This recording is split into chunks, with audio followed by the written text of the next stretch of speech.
नमस्ते। आज इस वीडियो में हम लोग बात करेंगे placement of 12th Lord in 10th house के बारे में। देखिए, ये एक बहुत ही इंटरेस्टिंग कॉम्बिनेशन है और ये कॉम्बिनेशन जो है ये बहुत ही वैरायटी ऑफ रिजल्ट्स दे सकता है। इससे पहले मैं अपने एक्सपीरियंसेस शेयर करूं इस कॉम्बिनेशन के बारे में, आइए हम लोग ये देखते हैं कि बृहत्पराशर होरा शास्त्र इसके बारे में क्या लिखती हैं। तो बृहत्पराशर होरा शास्त्र बोलती हैं कि अगर दशेश 10वें स्थान में हो तो राजद्वार में धन का खर्च और पिता से स्वल्प सुख होता है। सिर्फ एक छोटी सी 2 लाइनें इन्होंने दी हुई हैं कि पहली चीज़ कि आपकी जो स्पेंडिंग है वो राज दरबार में होती है, यानी you will be spending money on high profile people. आपके कॉन्टैक्ट्स जो हैं, अगर इसके मैं और मीनिंग्स निकालूं तो आपके जो कॉन्टैक्ट्स हैं वो काफ़ी हाई प्रोफाइल और पावरफुल लोगों के साथ रहते हैं और उसकी वजह से आपका खर्चा जो है वो ज़्यादा होता है। सो ऑब्वियसली अगर आप हाई प्रोफाइल लोगों में उठ बैठ रहे हैं, पावरफुल लोगों में उठ बैठ रहे हैं, तो naturally you will be successful in life. इसको हम इस तरह से देख सकते हैं। दूसरी, फादर के साथ भी अच्छी बनती है। तो ये तो इन्होंने सिर्फ 2 पॉइंट बताए हैं।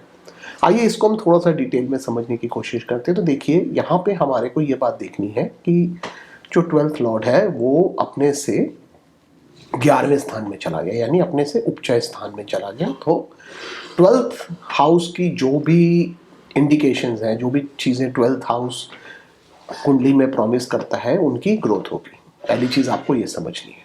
अगर मैं लगन से देखता हूँ तो लगन से ये 10th हाउस में यानी कर्म स्थान में है और अगेन उपचय स्थान में, हाउस ऑफ ग्रोथ। तो दोनों प्लेसमेंट्स की वजह से this is an excellent combination. अगर हम 12th हाउस के लिए देखें तो सो ऑब्वियसली बिकॉज जो 10th हाउस है वो कर्म स्थान है, इस वजह से ये सारी इंडिकेशन जो है वो जातक के कर्म में भी आएगी। अगर मैं 12th हाउस की इंडिकेशंस की बात करूं तो देखिए, 12th हाउस अब्रॉड को रिप्रेजेंट करता है, 12th हाउस फॉरेन कनेक्शंस को रिप्रेजेंट करता है, 12th हाउस आपकी नौकरी अपने देश से बाहर रिप्रेजेंट करता है, 12th हाउस डॉक्टर्स यानी हॉस्पिटल्स को भी रिप्रेजेंट करता है, 12th हाउस जेल को भी रिप्रेजेंट करता है और 12th हाउस रिटायरमेंट को भी रिप्रेजेंट करता है। ओवरऑल बेड कंफर्ट्स बोलते हैं हम लोग, तो सुख जो आदमी को घर में मिलेगा उसको भी 12th हाउस रिप्रेजेंट करता है। तो यहाँ पे ये सारी इंडिकेशंस जो है वो एक स्ट्रॉन्ग पोजीशन में आ रही है, यानी कर्म स्थान में, which is a house of growth also. इस वजह से ऐसे जो लोग हैं जिनका भी 12th लॉर्ड 10th में आएगा, उनकी लाइफ में प्रायोरिटीज पहली चीज़ सुख के लिए रहती हैं।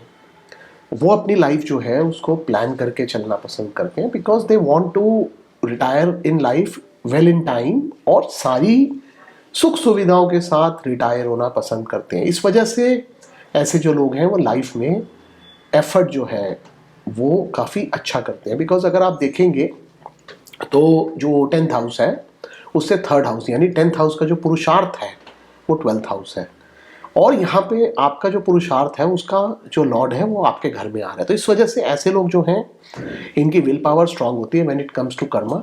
दे are very focused in their profession और उसको अचीव करने की इनमें क्षमता काफ़ी होती है, प्रोवाइडेड ये कॉम्बिनेशन अच्छा हो, मतलब इल प्लेस ना हो, 12th लॉर्ड 10th में मैलेफिक्स के साथ ना हो, खराब ना हो रहा हो, तो this is an excellent combination.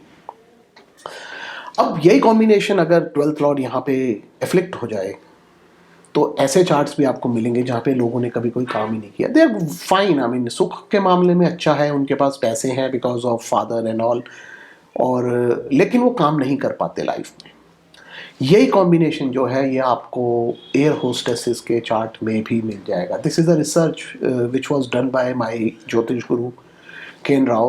उन्होंने इसके बारे में कई जगह पे जिक्र किया हुआ है कि जब 12th लॉर्ड जो है वो 10th में होता है तो ये कॉम्बिनेशन में आपको एयर होस्टेसेस के और पायलट्स के चार्ट्स में भी मिल जाएगा। तो this is a thing which one needs to check, because 12th का जब 10th के साथ संबंध बनता है तो ऐसे लोग प्रोफेशन में एयर होस्टेस, पायलट, इस तरह के प्रोफेशंस में भी जाते हैं।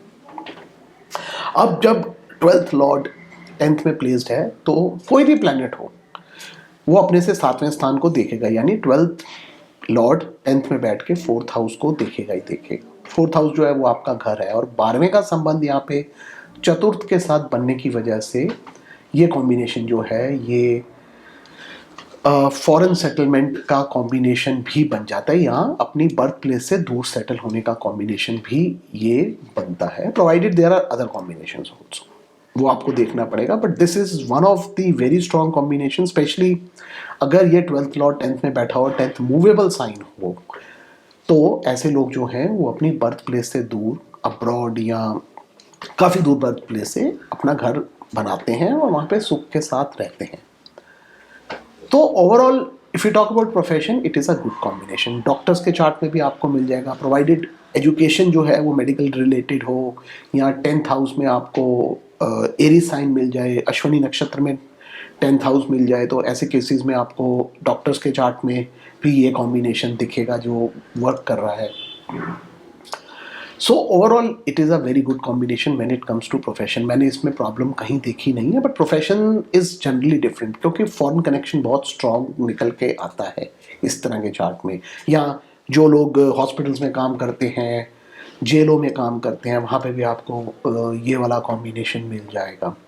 12th हाउस जो है वो गुरु के आश्रम को भी रिप्रेजेंट करता है, स्पिरिचुअलिटी को रिप्रेजेंट करता है, तो यहाँ पे आपके जो कर्म हैं वो मोक्ष के साथ जुड़ रहे हैं। तो ऐसे लोग जिनका भी 12th लॉ और 10th में प्लेस मिलेगा, इनका स्पिरिचुअलिटी में काफ़ी इंटरेस्ट रहता है, बिकॉज 4th हाउस जो है वो मोक्ष का पहला त्रिकोण है, तो इस वजह से 12th का कनेक्शन जब 4th के साथ यहाँ पे बन जाए तो इनका स्पिरिचुअल इंक्लिनेशन होती है। और अगर सपोज कीजिए 8th के साथ भी संबंध बन जाएगा, तो ऐसे लोग जो हैं वो आपको मिलेंगे कि they got into spirituality after working, and अपनी जो आगे की ज़िंदगी है, जो रिटायरमेंट की लाइफ है, वो कहीं किसी गुरु के आश्रम में स्पेंड कर रहे हैं या किसी तीर्थ पे रहने चले जाते हैं। तो ऐसे चार्ट्स भी आपको मिलेंगे। जैसे मेरे पास एक चार्ट है फॉर एग्जांपल, मैं कभी शेयर ज़रूर करूँगा जब डॉक्टर्स के ऊपर मैं वीडियो बनाऊँगा उसमें। तो this couple, they were doctors, they retired from a very prestigious institute in India, और उसके बाद रिटायरमेंट के बाद वो आश्रम में रहते हैं और सेवा कर रहे हैं वहाँ पे। तो वहाँ पे उस चार्ट में 12th lord is connected to the 10th house वहाँ पे है, ठीक है। वहाँ पे you will find 5th house में केतु भी है, जो another you know it gives spiritual inclination. तो ऐसी चीज़ें देखने को आपको मिल सकती हैं। तो ओवरऑल जो मैंने देखा है कि it's a very good combination, and in fact अगर ये कॉम्बिनेशन स्ट्रॉन्ग होगा 10th हाउस में, if it is connected with sun या मार्स, इस तरह के स्ट्रॉन्ग प्लैनेट्स के साथ 10th में 12th लॉर्ड प्लेस्ड होता है, तो ये आपको फॉरेन डिप्लोमेट्स के केस में मिल जाएगा chart, people who are working in IFS, ऐसी कुंडलियों में भी आपको ये कॉम्बिनेशन देखने को मिल सकता है। तो जैसे मैं हमेशा बोलता हूँ दैट हमें चार्ट टोटलिटी में देखना है, कभी भी एक सिर्फ कॉम्बिनेशन को नहीं पकड़ के चलना है, बिकॉज मैंने समटाइम्स आई हैव सीन कि लोग कमेंट्स डालते हैं मेरी कुंडली में कॉम्बिनेशन है बट इसका ऐसा रिजल्ट नहीं आया, तो because there are other combinations also which one has to C.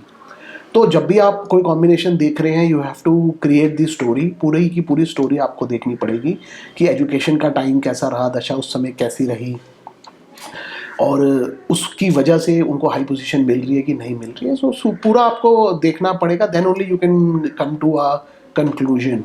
But overall it is a good combination, जैसे मैंने आप लोगों को बताया है। धन्यवाद।